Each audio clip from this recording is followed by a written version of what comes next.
할렐루야! 오늘도 예배로 나온 여러분들을 주님의 이름으로 환영하고 축복합니다. 제가 개척을 하고 얼마 되지 않아서 선배 목사님께서 찾아오셨습니다. 아내하고 앉아 있는데 선배 목사님이 하시는 말씀이, 김 목사님, 목회를 하시다가 어려운 일을 당하거든, 고통을 당하거든, 그것이 금전적이거나 사람 간의 갈등이거나 행정적이거나 어떠한 어려움을 만난다 하더라도 사람을 찾아다니지 마시고 엎드려 기도하십시오 라고 말씀을 해주고 가셨습니다. 그 말씀이 잊혀지지가 않고 귀에 맴돕니다. 어떤 마음으로 오늘 예배 가운데로 나오셨습니까? 어떤 어려운 문제가 있습니까? 어떤 해결되어져야 할 문제가 있습니까? 염려하지 마십시오. 우리들에게는 기도라는 무기가 있습니다. 이 기도가 전능하신 하나님께서 모두 해결해 주실 줄 믿습니다. 그래서 오늘 바울도 사랑하는 아들에게, 아들과 같은 디모데에게, 그 어려운 목회를 하고 있는 디모데에게 가장 먼저 해야 할 일은, 목회함에 있어서 또 가장 먼저 중요하게 가르쳐야 할 것은 기도다라고 지난주 수요일 날 우리가 1절 본문을 가지고 나누어 보았습니다. 그 중요한 것이, 바울은 기도라고만 말하지 않고 구체적으로 기도의 유형, 방법들도 가르쳐 주었습니다. 강구가 있고요, 기도가 있고요, 도구라는 것이 있다라고 사랑하는 아들 디모데에게 구체적으로 가르쳐 주었습니다. 이 두 가지뿐만 아니라 우리가 지난주에는 시간이 없어서 못 나누었지만 1절 가운데 또 중요한 것 하나를 디모데에게 가르쳐 주었습니다. 곧 기도의 대상이 누구냐, 그 중요하게 하는 기도의 대상이 누구냐라고 말씀을 하시면서 1절과 2절 공통적으로 언급된 대상이 있습니다. 1절에 그렇게 말하지요. 모든 사람을 위하여 하라 라고 했습니다. 2절도 모든 사람을 위하여 하라 라고 말을 하셨지만, 이제 이 모든 사람들이란 추상적인 것에서 떠나서 바울은 2절에서 특정하게 구체적으로 누구를 위해서 기도해야 하는지를 딱 정하고 있습니다. 말씀하고 있는 것입니다. 누굽니까? 임금들과 높은 지위에 있는 자들, 그러니까 임금들, 왕들, 또 왕들 수하에 있는 지도자들을 위해서 기도를 하라라고 특별히 구체적으로 이야기를 합니다. 그런데 가만히 보십시오. 왕들과 높은 지위, 지도자에 있는 자들이 둘의 공통점은 권력을 가진 자입니다. 곧 힘을 가진 자입니다. 이 사람들이 갖고 있는 권력 가운데 특정한 권한, 특별히 더 가진 권한이 무엇일까요? 어떤 일을 판단하고 결정할 권한이 있다는 것입니다. 곧 이 왕은, 임금은 이 나라를, 사회를 공포와 불안으로 빠뜨리며 분쟁과 분열과 전쟁을 일으킬 수 있는 권한을 가지고 결정할 수 있는 자이고요. 또 반대로 왕은 평안과 평화로, 안녕으로 사회와 국가를 이렇게 세워갈 수 있는 그런 결정 권한을 가진 사람이 이 왕과 그 밑에 수하에 있는 지도자들이다라고 하는 것입니다. 지금 바울이 말씀을 하기를, 임금들을 위해서, 높은 지위를 가진 자들을 위해서 기도하라라고 합니다. 어떤 결정권을 가진, 큰 권력을 가진 자들을 위해서 기도하라라고 말씀한 것입니다. 그렇다면 가만히 우리가 본문을 한 번 더 조금 깊이 들어가 봅시다. 지금 바울이 이 편지를, 디모데 전서를 쓰고 있는 이 시기가 연도가 서기 65년 어간입니다. 65년 어간에 바울이 지금 말하는 임금, 왕, 그는 누구일까요? 우리가 잘 아는 로마의 5번째 황제 네로입니다. 이 네로가 막강한 로마의 권력을 가지고 지중해 세계를 완전히 통치하고 있을 때, 다스리고 있을 때, 모든 지중해 세계가 로마의 힘 아래에 굴복하고 있을 때, 엎드리고 있을 때의 왕이 네로 황제였다라고 하는 것입니다. 이 네로 황제는 역사에서 어떤 평가를 받을까요? 당대를 조금 지난 시기에 로마의 역사학자 타키투스가 이야기를 합니다. 이 사람이 타키투스도 딱 이야기를 평가를 하는데, 인류의 이 사람이 파괴자다, 세계의 독약이다 라고 악평을 했습니다. 이 네로에 대해서 어떤 행실을 하였기에 네로에 대한 이런 악평을 했을까요? 이 사람은 권력을 위해서, 왕의 자리를 유지하기 위해서 자기 어머니와 동생, 이복동생들을 살해한 사람입니다. 뿐만 아니라 성적으로 아주 문란하고 열악한 생활을 그와 그 무리들 로마 전체가 했던 시대의 왕입니다. 뿐만 아니라 이 사람이 왕으로 있을 때 로마 그 대도시에 완전히 로마를 다 태울 법한 큰 불이 났었습니다. 그때 이 사람이 궁전에서 하프 연주를 하고 있었습니다. 그 타오르는 그 불꽃을 보고 기쁨에 맞지 않아서 하프 연주를 했던 사람이 이 네로입니다. 이것을 보고 타키투스가 이야기를 합니다. 미치광이 왕이었다라고 합니다. 그렇다면은 이게 일반적인 그 국가에 있었던 일이라면은 기독교인들에게 네로는 어떤 사람이었을까요? 기독교인들을 최초로 박해하기 시작한 왕이 이 네로 황제입니다. 이 네로 황제가 기독교를 믿는 사람들, 신앙인들을 원형 경기장 안에 다 가두어 놓고 맹수들을 다 풀어버립니다. 뭐 늑대라든지 이 사자라든지 굶주린 그 맹수들에 다 집어 뜯기게 합니다. 뿐만 아니라 검투사의 그 칼날 앞에 그냥 쓰러지는 자입니다. 배교하지 않으면 그냥 다 죽어나가는 시대였습니다. 또 이때 시대에 네로 때에 그 우리가 잘 아는 바울 사도 또 베드로 사도가 이때 순교를 당합니다. 그러니까 이 사람 밑에 있었을 때에 모든 사람들이 불안해하고 있었을 때입니다. 그래서 요한은 계시록을 적으면서 적 그리스도를 기재를 하고 있는데요. 그 적 그리스도가 이 네로다라고 해석을 하고 있는 것입니다. 빗대어 설교하고 있는 것입니다. 이렇게 네로가 있던 당시, 임금으로 있었던 당시 로마나 에베소나 유대나 모든 나라가 불안 가운데, 공포 가운데 있었다. 특히 기독교인은 더 심한 박해가 시작되었던 때가 이때다라고 역사는 말을 하고 있습니다. 그런데 가만히 보십시오. 이렇게 자기를 죽일 듯 달려들고 있는 임금과 그 높은 지도자들을 위해서 기도를 하라 라고 지금 바울은 디모데에게 간청을 하고 있는 것입니다. 그러니까 무엇입니까? 폭력적으로 항거하는 것이 아니라 기도함으로 항거해라 라고 지금 가르쳐 주고 있는 것입니다. 얼마나 위대한 사도의 말씀, 이렇게 바울이 이야기할 수 있었던 것은 기도의 능력과 기도의 힘을 믿었기 때문에 바울이 디모데에게 가르칠 수가 있고 요청할 수가 있는 것입니다. 우리도 어떤 어려운 일이 있을 때에 기도하며 먼저 엎드리는 자가 되기를 주님의 이름으로 간절히 부탁드립니다.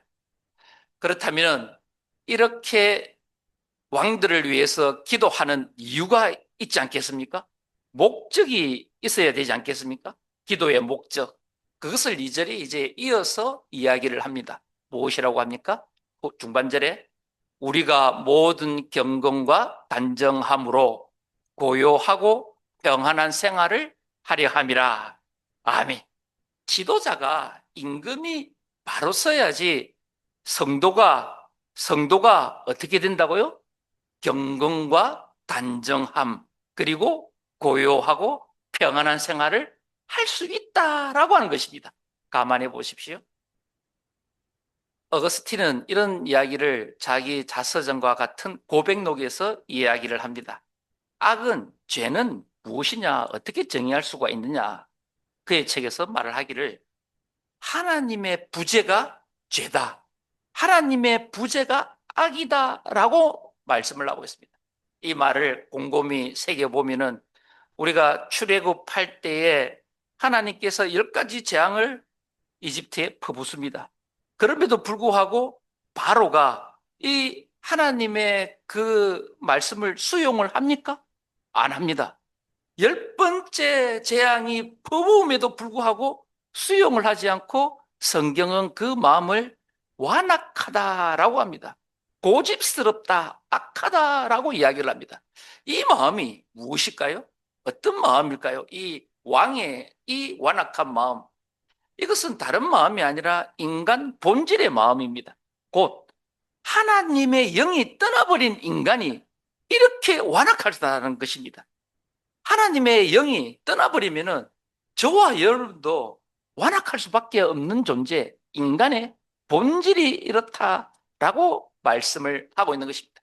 그러니까 우리는 누구의 영에 충만한 사람이어야 합니까? 하나님의 영, 성령에 충만해야 할 줄로 믿습니다.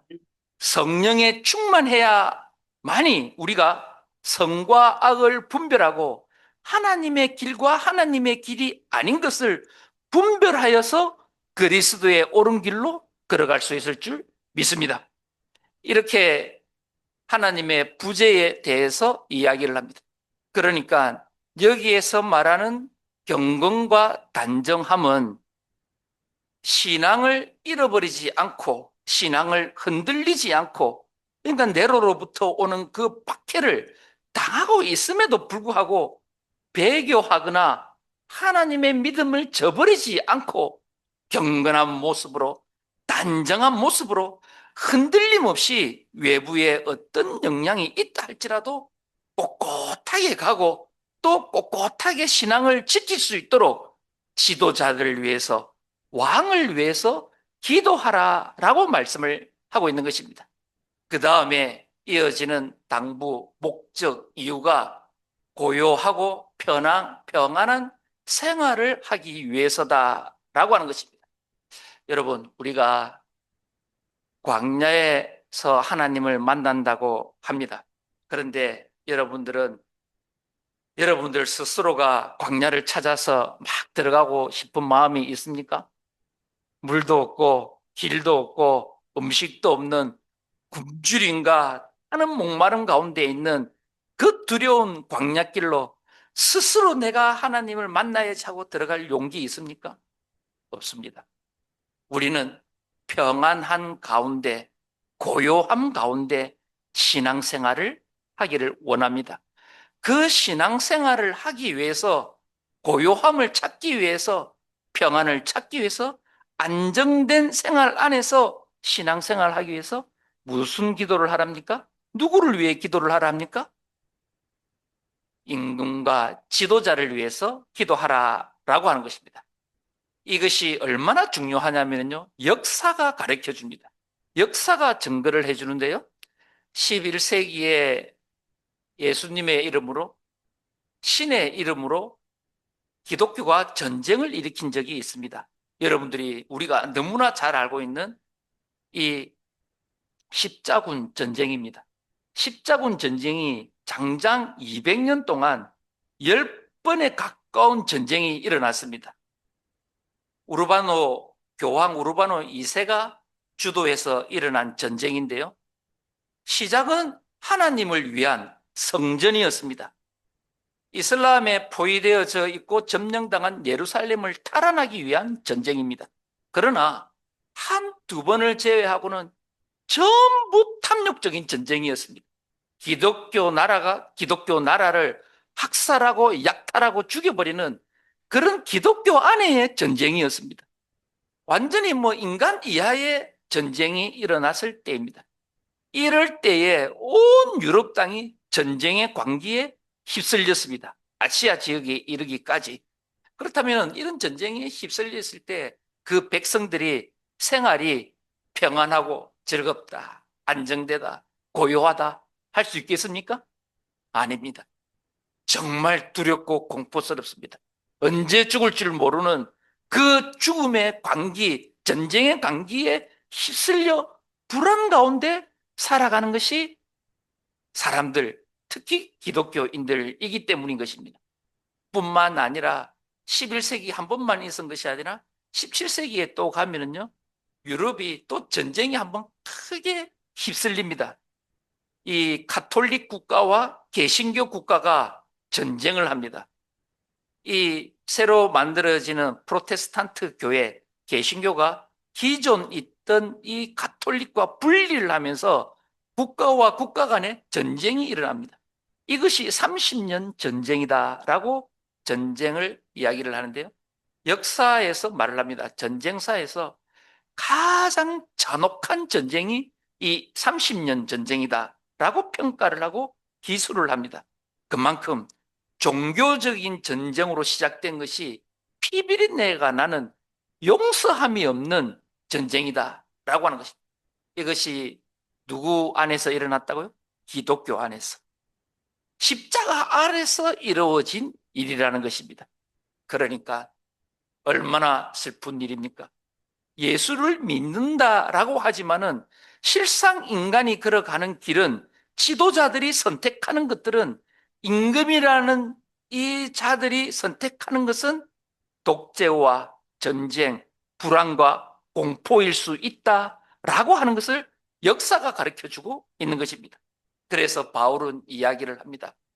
이 임금이 가진 권한은 엄청난데 이 임금들이 두려움과 공포의 전쟁을 선택할 수도 있는 권한도 있고, 반대로 또 어떤 왕은 평안과 안녕과 평화를 선택할 수 있는 권한도 있다라고 이야기를 하는 것입니다. 그래서 너희가 기도를 할 때에 이 임금들이 하나님의 영의 지배를 받아서 하나님의 영이 임하여서 두려움과 공포의 전쟁, 분열과 분쟁의 일을 선택하는 것이 아니라 평화와 안녕과 안정, 고요함을 선택할 수 있는 하나님의 영에 감동되어진 위정자, 임금, 지도자가 세워질 수 있도록 끊임없이 기도하라라고 지금 말씀을 하고 있는 것입니다. 이처럼 기도는 중요한 것입니다. 가만히 보십시오. 그렇다면 오늘 우리가 살아가는 이 시대는 어떻습니까?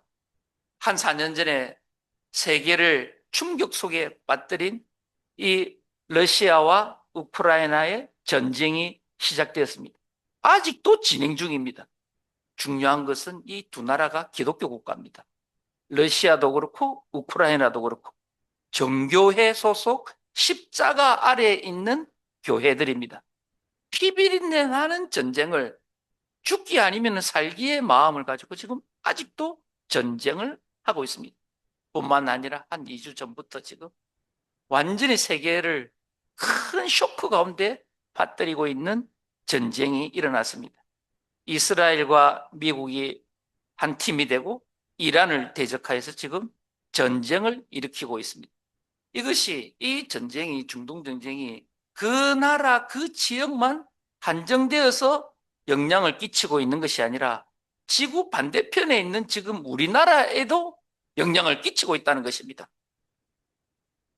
거기에 있는 국민들은 긴급히 목숨의 위태로움을 갖고 탈출을 해야 할 지경이고요.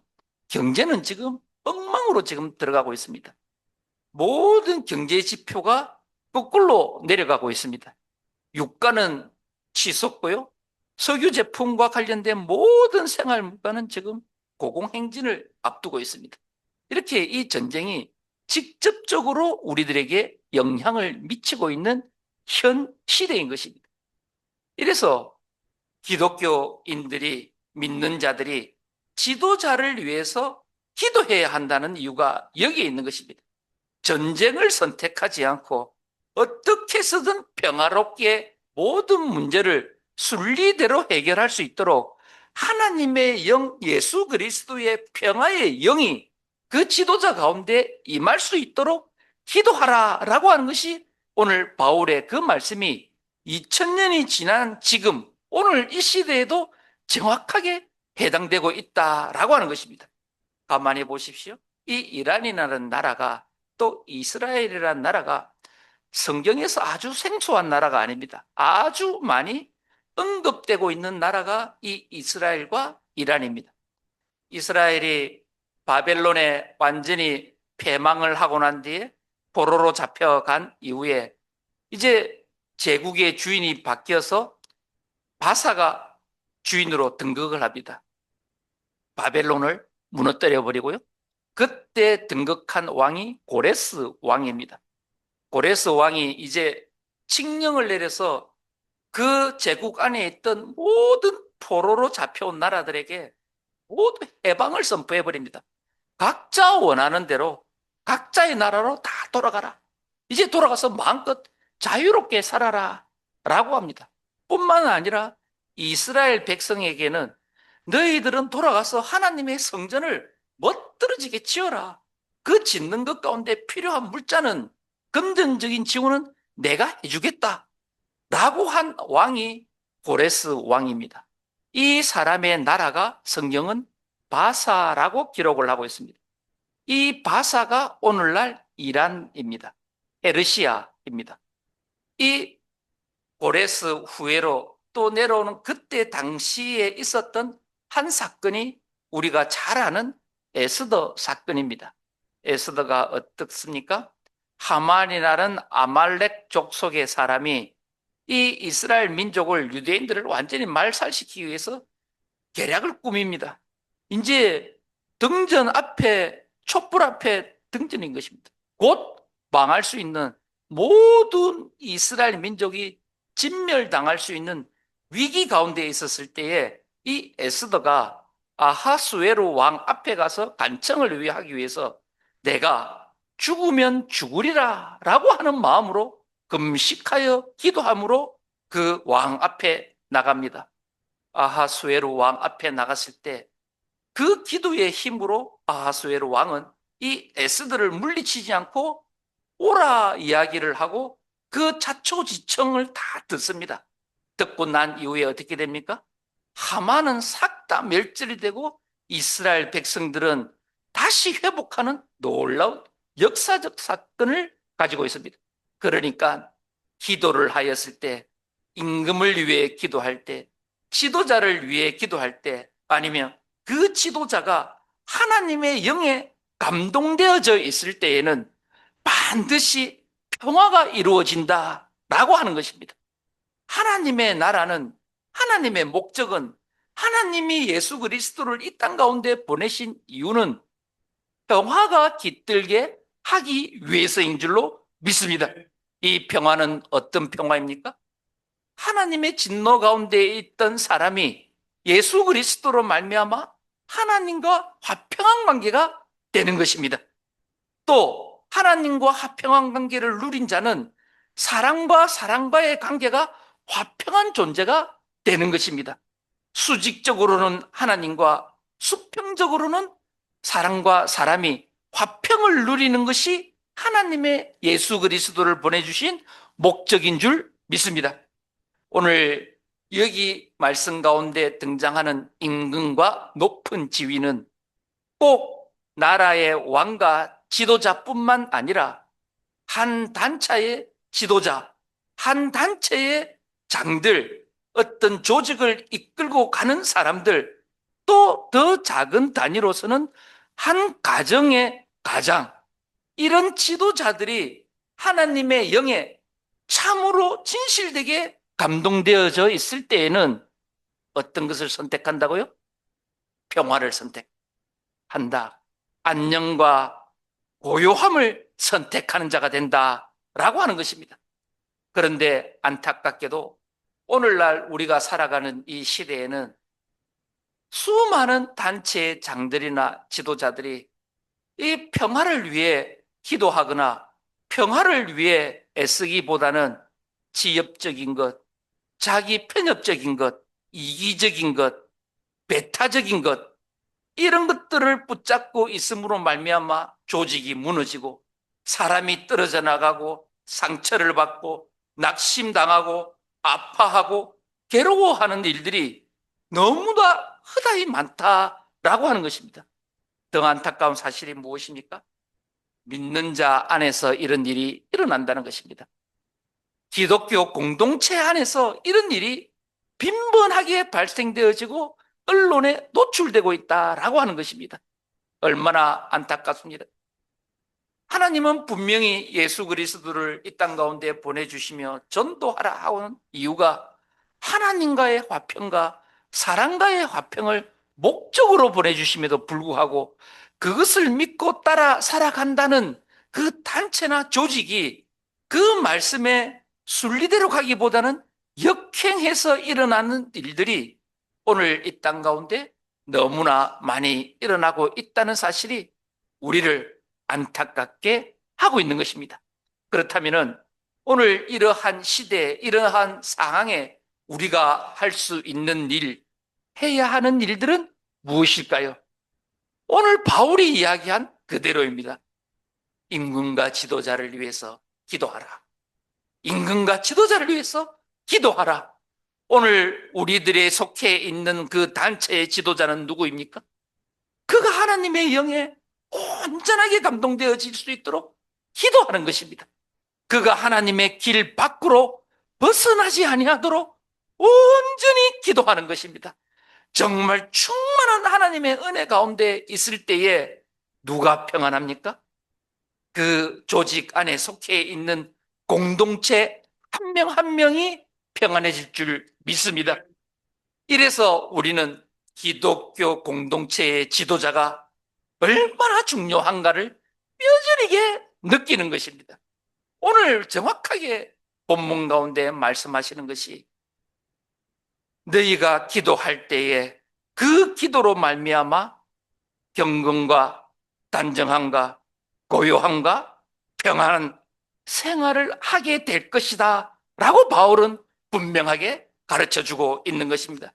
사랑하는 거길교회 성도 여러분, 하나님의 기도의 능력을 믿으십니까? 그러면 기도하시기를 바라겠습니다. 기도하는 것들마다 하나님의 뜻대에 온전하게 응답되어지는 줄 믿습니다. 아프고 괴로운 일이 있습니까? 슬프고 힘든 일이 있습니까? 기도하기를 원합니다. 모든 것들 가운데 가장 중요한 것, 가장 처음 해야 할 것이 기도다라고 지금 바울이 가르쳐주고 있는 것입니다. 어떤 일 가운데 있다 할지라도 낙심하지 아니하고 두려워하지 아니하고 엎드려 기도할 때는 그 기도는 반드시 금대접에 담겨서 하나님 전 앞에 올려드리는 줄 믿습니다. 우리가 기도하는 목적을 반드시 잘 알아야 합니다. 첫 번째, 우리의 믿음이 흔들리지 않도록, 우리의 믿음이 낙심하지 않도록, 떨어져 나가지 않도록, 주님과 멀어지지 않도록 경건과 단정함을 위해서 기도하는 것입니다. 두 번째로 고요함과 평안한 생활을 위해서 기도하는 것입니다. 우리의 주변이 안정되어져 있음으로 말미암아 내 마음에 주님이 주시는 그 고요하고 평안함으로 우리는 온전하고 더 깊이 있는 신앙생활을 하게 될 줄 믿습니다. 또 이뿐만 아니라 기도의 유익, 기도하는 목적이 무엇입니까? 교회가 하나의 목적, 하나의 기도 제목을 갖고 공동의 기도 제목을 갖고 함께 기도할 때에 이 공동체는 마음이 흩어지지 아니하고 분열과 분쟁이 일어나지 아니하고 하나가 될 줄 믿습니다.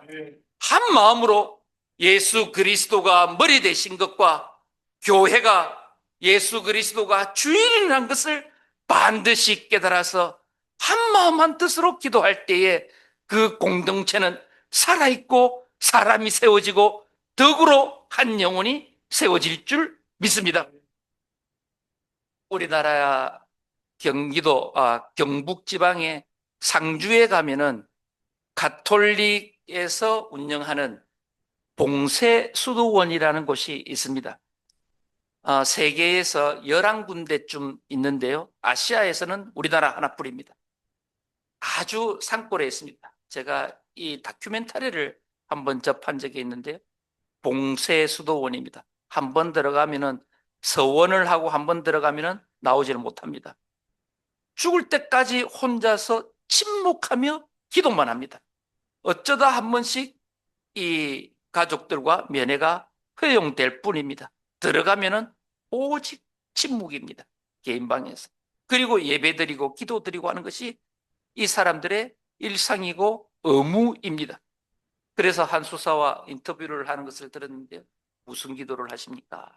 이렇게 물으니까 그 사람의 대답이 내가 드리는 세계 평화의 기도로 말미암아 지금 세계는 예수 그리스도의 은혜 안에 평화로워지는 줄 믿습니다. 평화로워지는 줄 믿습니다. 이 사람의 그 작은 체구 한 명이 하는 그 소리의 울림이 제 가슴을 얼마나 뜨겁게 하고 얼마나 크게 울림이 있었는 줄 모릅니다. 얼마나 기도에 그 포부가 큽니까? 내가 산골짜기에 박혀서 기도하는 이 세계 평화를 위한 기도로 지금 하나님은 세상의 평화를 붙잡고 있다라고 하는 믿음입니다. 이 기도를 이 사람은 죽을 때까지 혼자 침묵하며 산골짜기에서 기도하는 것입니다. 우리가 이 믿음을 가지고 기도해야 할 줄 믿습니다. 어떠한 상황 가운데 있다 할지라도 기도함으로 말미암아 우리의 신앙을 지키고 또 지도자의 하나님의 영에 감동되어짐으로 말미암아 평화롭게 인도하고 또 하나의 공동의 기도 제목을 가지고 한 교회가 한 마음으로 한 뜻으로 연합하고 연대하여서 그리스도의 몸된 교회가 세상 가운데 증거되어지고 한 영혼에 세워지는 놀라운 역사가 일어날 줄 믿습니다. 그 교회가 우리 그 일교회부터 시작되어지고 우리 그 일교회 가정에서부터 일어나시기를 주님의 이름으로 축복합니다.